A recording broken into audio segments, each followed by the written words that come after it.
वचन है। 7 वचन किसके हैं? कन्या के। और कुछ वचन 5 वचन आपके होंगे। तो 7 वचन जो हम आपको बताने जा रहे हैं, अगर इस वचन को आप सुनेंगे और समझेंगे, अपनी मेमोरी में फीड करके रखेंगे, तो मेरा दावा है भगवान भोलेनाथ के मंदिर में वचन देता हूँ, कभी आपके दरवाजे पर विपत्ति, कलेश, अशांति, ये तीनों दस्तक नहीं देंगे। ये दस्तक देने वाले नहीं हैं। अब वचन में कन्या क्या कहती है? पहले वचन में देखा था यहाँ। पहले वचन में कन्या कहती है, वचन का मतलब है आपसे यह वचन ले रही है, आप वादा कर रहे हैं, संकल्प ले रहे हैं कि आपकी बातों को मैं मानूंगा। पहले के साथ महाराज जी जब सहूर रहता हूँ तो बोल तो भैया इसमें कन्या कहती है, तीर्थ व्रतोद्यापन यज्ञ दानम मया सहतम यद कर्म कुर्या वामंगम्यामि त्वदा त्वदीयम जगाधि कन्या च वचनम प्रथमम्। पहले वचन में कन्या कहती है कि कोई भी तीर्थ यात्रा करें, आप कोई भी उद्यापन करें, व्रत रखें और दान आदि कर्म करते हैं तो मुझे साथ लेकर के करना होगा। अगर आप यह स्वीकार करते हैं तो मैं आपकी धर्मपत्नी बनने के लिए तैयार हूँ।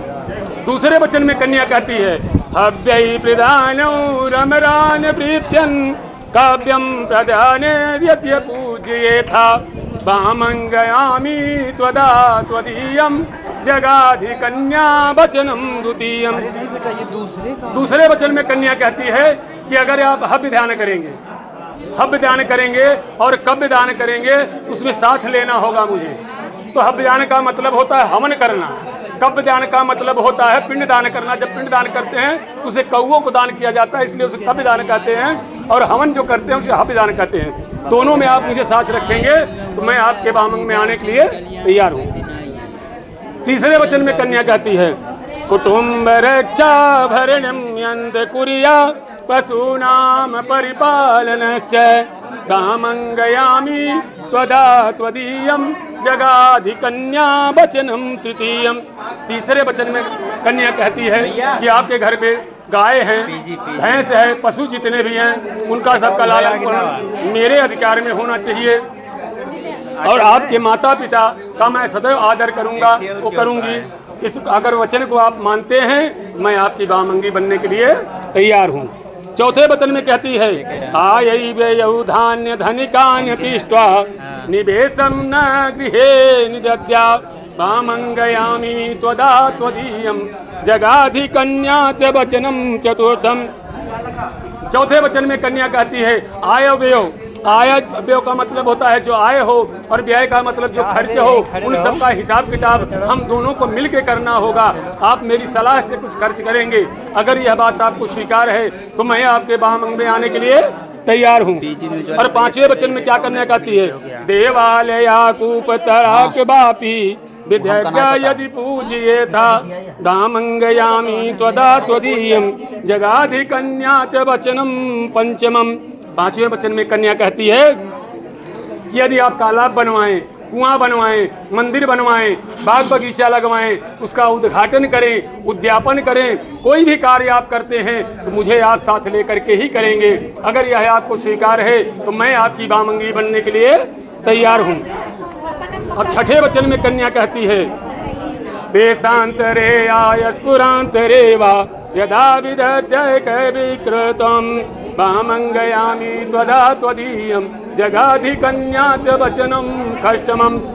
छठे वचन में कन्या कहती है कि आप देश अथवा विदेश में कहीं भी कोई व्यापार करेंगे, कोई कार्य करेंगे तो आप मुझे बताएंगे जरूर, आप मुझसे सलाह लेंगे। अगर यह आपको मंजूर है तो मैं आप वामंग में आने के लिए तैयार हूँ। अब सातवां वचन जो होता है भैया, यही आपके भाग्य को बदल सकता है। घर में जो कलेश होता है, सातवां वचन जब बालक भूल जाता है, पति जब सातवें वचन को भूल जाता है तो पति पत्नी में महाभारत होता है और परिवार में बना खाना खाने को नहीं मिलता। वो वचन कौन सा है? न सेवनीय नीति वामंगयामि त्वदा त्वदीयम जगाधि कन्या वचनम च सप्तमम। भैया मोनू जी, सातवें वचन में कन्या आपसे कहती है, क्या कहती है कि मेरे सिवा मुझसे कोई अति सुंदर स्त्री आपको दिखाई दे, इंद्र के दरबार में जो नाचती हैं अप्सराएं हैं, अगर वो भी नीचे आए, उन्हें आप अपने माँ बहन जैसा देखेंगे, उनका आप सेवन नहीं करेंगे। अगर आपको मंजूर है तो मैं आपकी धर्मपत्नी बनने के लिए तैयार हूँ। मतलब समझ गए ना इस बात को? तो सातों वचन आपको मंजूर है? चले कल्याण मस्तु। हाँ, अब मोनिका बिटिया, भैया मोनू जी ने जो आपकी बातों को समझा और उसको स्वीकार किया, तो आप कुछ वचन हैं, 3 ही बात हम कहते हैं मोनू की तरफ से, आप उसे स्वीकार हो तो बता दीजिएगा। पहले वचन में मोनू क्या कहते हैं? ये कहते हैं मदीय चित्तानुगदम चचित्तम दो ममाज्ञा परिपालनश्च प्रतिव्रता धर्म परायण कुरिया सदा सर्वमियं प्रयत्नम। मोनू जी आपसे कह रहे हैं, हे प्रतिपदे देवी, हे मेरी होने वाली धर्म पत्नी, मैं आपसे एक वचन लेता हूँ कि आपको मेरे चित्त के जैसा आपका चित्त रखना होगा, मेरे चित्त जैसा आपको चित्त रखना होगा, मेरी आज्ञा का पालन करना होगा और पतिव्रता धर्म में आपको रहना होगा। इसका मतलब क्या है? फिर कहते हैं कीड़ा शरीर संस्कार समोस दर्शनम हास्यम परिगृहे भानम तेज भौतिका। कहते हैं कि जब मैं घर पे रहूं, जब मैं घर पे रहूं तो आप 16 श्रृंगार करो, नाचो गाओ, पड़ोस में कहीं शादी विवाह है, उत्सव है, मेला लगा है, दर्शन करना है, चलो करते हैं। लेकिन जब मैं देश परदेश में रहूं, मैं यहाँ ना रहूं, तो आपको ये नहीं करना है। आप किसी भी पराये पुरुष से हंसी मजाक नहीं करेंगी, आप कहीं जाने आने वाली नहीं हैं जब तक कि हमारे माँ बाप का आदेश ना हो। हमारे परिवार का मेरे न रहने पर अगर आदेश होता है, मेरी मैया कहती है कि आप फला के घर चलो, तो आप चली जाओ। लेकिन अगर मेरे घर का कोई नहीं कहता और मेरी आज्ञा नहीं है तो आपको जाना नहीं है। उद्याने मद्यपाने च, बिटिया मोनू जी कहते हैं उद्याने मद्यपाने च राजद्वारे पिता गृहे आज्ञायम बिना न गत्यव्यम पतिव्रत परायणे। लड़का कह रहा है कि आप एक बात याद रखिए, उद्याने मद्यपाने, उद्यान माने बाग बगीचा, मद्यपाने मतलब जहाँ बेवड़ा भाई बैठ के दारू पी रहे हो या ठेके की दुकान हो, तो आपको शाम के टाइम ना तो बाग बगीचे में जाना है और न जहाँ बेवड़ा भाई बैठ के दारू पीते हो उस रास्ते से नहीं जाना है। अगर रास्ता बनता है तो रास्ता बदल दो। उसके बाद आज्ञायम बिना न गत्यभ्यम पतिव्रते परायणे। अगर मेरी मैया से, मेरी बहन से, मेरी भाभी से, मेरे परिवार में किसी से किसी बात को लेकर के अगर अनबन होती है, आपको तकलीफ होती है, आपको कष्ट होता है, आपको कष्ट होता है तो आप मुझे बताइए। ऐसा नहीं है कि आपके घर वाले, आपके भाई आए, आपके चाचा आए, आपके पिताजी आए और आपने लुगरी उठाया और मायके चल दिया। इस बात को आपको स्वीकार करना होगा।